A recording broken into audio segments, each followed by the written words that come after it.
Kanina inaakusahan na kita ng tawag dito, isang player ko na sinasabihan mo na dumrive sa harapon mo, tapos ngayon nandito pala yung pangalan mo. I want to clear my name po. Actually po, nakaka-stress po, and syempre po sa family namin super affected. And syempre po yung basketball, mula po nung bata po ako, ito na po yung gusto ko eh. Tsaka pinangarap ko, tsaka bata pa po ako, gusto ko po maraming marating. And yun nga po na syempre yung basketball po, ito yung unang sinusuporta ko po sa anak ko at sa family ko po. So hindi ko po kayang gawin yung mga allegations po na ganyan na mga ina-accuse po sa akin or sa tipo yung sa ibang players. Sa akin naman po, gusto ko lang po liwanagin po talaga na hindi po ako involved dyan, na naglalaro lang po ako para po talaga sa family ko.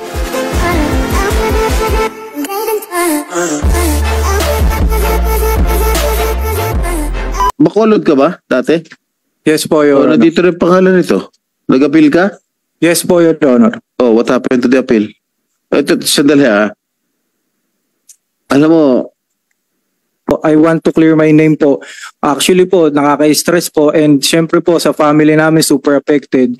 And syempre po yung basketball, mula po nung bata po ako, ito na po yung gusto ko eh. Tsaka pinangarap ko, tsaka bata pa po ako, gusto ko po maraming marating. And yun nga po na syempre yung basketball po, ito yung unang sinusuporta ko po sa anak ko at sa family ko po. So hindi ko po kayang gawin yung mga allegations po na ganyan na mga ina-accuse po sa akin or sa tipo yung sa ibang players. Sa akin naman po, gusto ko lang po liwanagin po talaga na hindi po ako involved dyan, na naglalaro lang po ako para po talaga sa family ko. kanina inaakusahan na kita ng tawag dito, isang player ko na sinasabihan mo na dumrive sa harapon mo, tapos ngayon nandito pala yung pangalan mo. Bakit nasa red card to, Commissioner? Your Honor, kasi may mga games talaga na consistently based dun sa report ng integrity service provider na Source Radar, involved lagi yung team nila. And then sila, pag meron kong mga certain na may mga game manipulations, binibigyan na lang kami ng report. And then usually talaga lumalabas yung mga teams na gano'n, na karamihan consistently na meron gano'n. So, what happened? Sila po naglalaro po doon. What happened to his appeal? I think po, denied po. As of now, denied po. So he cannot play They cannot play. sa MPBL? Yes po. Tama ba yun? Ano? Your Honor, ang sagot lang po ng MPBL po sa appeal ko po is na-receive po nila, and wala pa po kung na-receive po ulit na na letter from sa kanila na kung ano pong nangyari. Yun po. Thank you po. Ito, mismo na yung commissioner nagsasabi na you are not eligible to play anymore sa next season. Opo. Your Honor, thank you po sa pag-invite din po dito, na kasi po ako, I want to clear my name po. Actually po, nakaka-stress po, and syempre po sa family namin super affected. And syempre po yung basketball, mula po nung bata po ako, ito na po yung gusto ko eh. Tsaka pinangarap ko, tsaka bata pa po ako, gusto ko po maraming marating. And yun nga po na syempre yung basketball po, ito yung unang sinusuporta ko po sa anak ko at sa family ko po. So hindi ko po kayang gawin yung mga allegations po na ganyan na mga ina-accuse po sa akin or sa tipo yung sa ibang players. Sa akin naman po, gusto ko lang po liwanagin po talaga na hindi po ako involved dyan, na naglalaro lang po ako para po talaga sa family ko. And as a player po, ginagawa ko lang po yung trabaho ko sa loob ng court, kung ano pong game plan, kung ano po yung decision ng coaches. So sa akin, nandito ako para hindi ako mahiya. Gusto ko talaga po i-clear yung name ko, and gusto ko po maglaro. Yung kumbaga po, gusto ko po talaga maglaro, kasi po katulad nito po sa PSL. Sa PSL po, nagka-issue po yung team namin, so hindi po ako nahihiyang humarap po or what. Umarap po ako dito para to clear, and pinatunayan ko po sa PSL na kaya ko po, and to prove myself talaga na hindi po ako involved dyan, na masaya ako sa PSL, na bigyan po kami ng chance and second chance po na makalaro, and ma-showcase ko po yung talent ko po, na nag-number 1 scoring nga po ako ngayon this PSL. So ayun po yung kumbaga, ayun po yung lakas ng loob ko po para umarap po sa mga ganito. Yun lang po, Your Chair. Maraming salamat po, pasensya na po. Alright. Sa mga nabanggit ko mga pangalan, yung 47 names na binigay sa akin ng MPBL, meron bang mga kasama rin dito sa Juan Monte? Yes po, Your Chair. Sino? Si Harold Alboreda po and Excuse me, sino? Harold Alboreda po. And Andyan, Arboleda. Did you appeal? Did you appeal? What happened to the appeal? Nag-appeal? Nag-appeal po sila, pero denied pa rin po sila. Denied. So you're not eligible to play sa PBL because of the red card. Ha? Lumapit ka. Lumapit ka.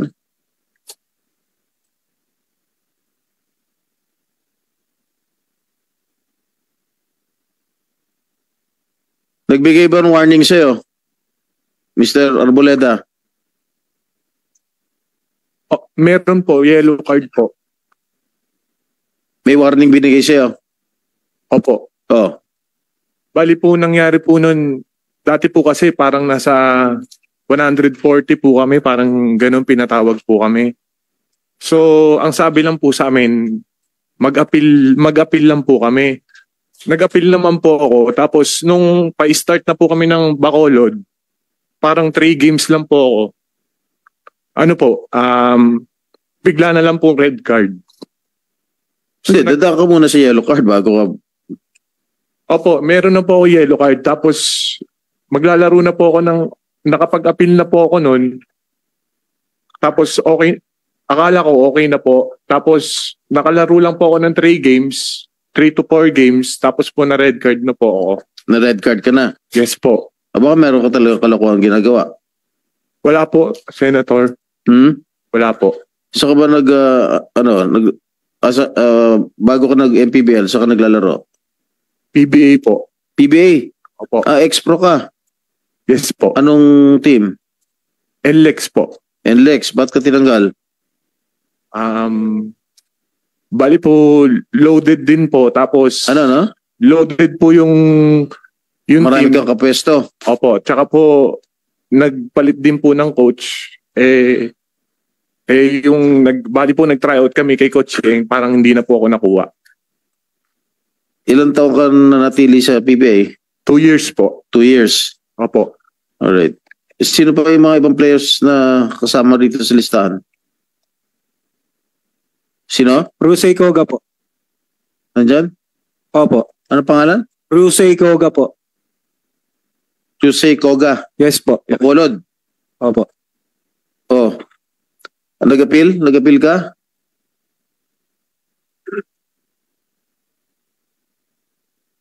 Koga. Nag-appeal ka? Yes po. Yes po. Oh, what happened? What happened to the appeal? Denied pa rin. Denied. Yun. Anong ginawa mo kalokohan, Koga? Wala rin po akong alam.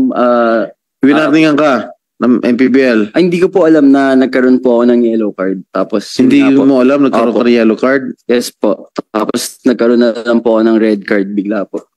Paano mo nalaman nagkaroon ka ng red card? Yung team owner na po yung nagsabi sa akin nun po. Nag-appeal ka?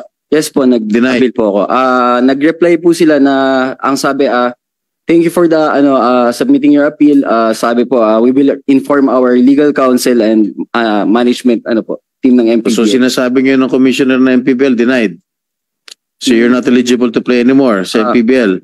You may play in other leagues, but sa MPBL, which set their own standards, Yes. you're not eligible to play anymore. Mr. Chair,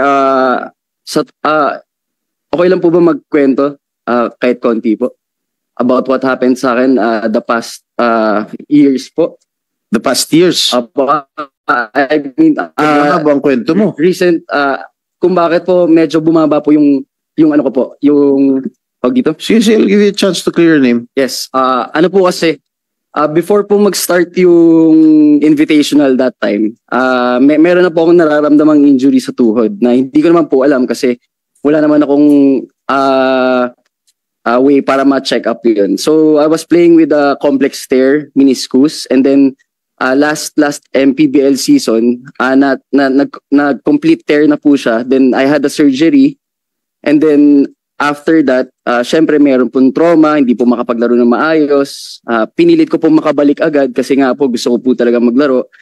And then after ilang weeks ng going rehab, nagkaroon naman po ako ng car accident na muntik pa po akong mamatay.